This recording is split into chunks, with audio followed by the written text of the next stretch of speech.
Salam alaikum wa rahmatullahi ta'ala wa barakatuh. Aujourd'hui, je vais vous montrer comment concevoir et fabriquer un générateur idéal de courant à partir des composants électroniques de base.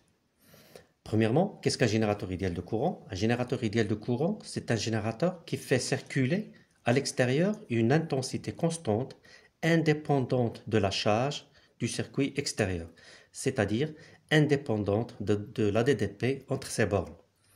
Souvent, un générateur idéal de courant est utilisé pour alimenter des circuits électriques en une intensité fixe et faire varier la DDP entre les bornes du générateur tout en suivant le comportement de ce circuit électrique ou bien de ce dipôle. Un bon exemple qu'on utilise souvent dans le lycée qualifiant, c'est la charge d'un condensateur par un générateur idéal de courant, ce qui va nous permettre de vérifier ou bien de calculer la capacité du condensateur. Normalement, le comportement d'un générateur idéal de courant alimente à l'extérieur un circuit électrique de charge RC par une intensité constante. Donc c'est ça, la charge RC, par une intensité constante indépendante de cette charge RC. Et la question qui se pose, est-ce que cette alimentation de cette intensité qui reste constante, est-ce qu'elle n'est pas encadrée par une valeur extrême de RC? C'est ça ce qu'on va voir ultérieurement. Donc, le schéma symbolique d'un générateur idéal de courant, le schéma le plus simple, c'est celui-là. Donc, on va utiliser un transistor bipolaire 2N2222. Donc, voilà, 2N2222. Avec les caractéristiques suivantes. VBE est égal à 0,6. VCE, bien sûr, qu'il est positif.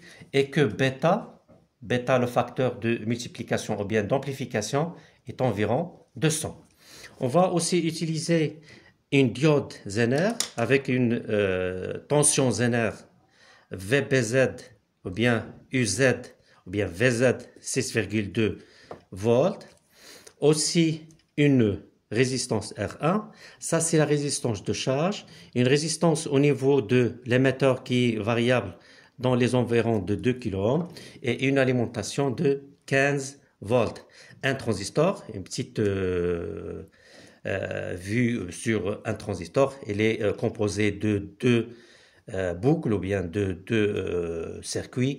Un circuit d'entrée, c'est un circuit de base entre B et E, et un circuit de charge qui est comprise cette phase entre le collecteur et l'émetteur.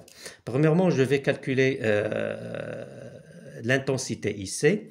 Donc, pour calculer l'intensité IC, je vais appliquer la loi d'additivité des tensions aux bornes dans le premier circuit là. Donc, on a UZ est égal à RE fois IE plus UBE ou bien VBE.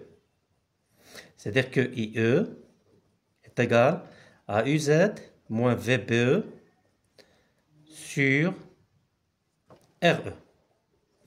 Donc je trouve là IE à peu près égal à 3 mA. Et en appliquant la loi des nœuds dans le transistor, c'est-à-dire que IE est égal à IB plus IC avec IC est égal à bêta fois IB.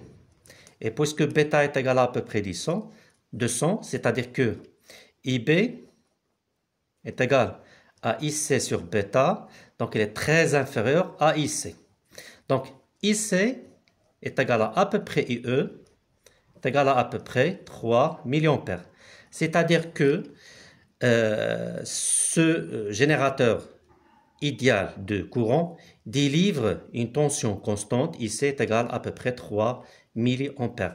Une petite remarque, c'est que cette intensité IC délivrée, bien sûr, il dépend de la tension UZ de la diode Zener, elle dépend du transistor VBE et elle dépend aussi de la résistance au niveau de l'émetteur. Donc pour faire augmenter cette valeur IC, il faut bien sûr diminuer la résistance RE et inversement. Donc pour moi, j'ai choisi RE est égal à peu près 3 ou bien 2 kΩ.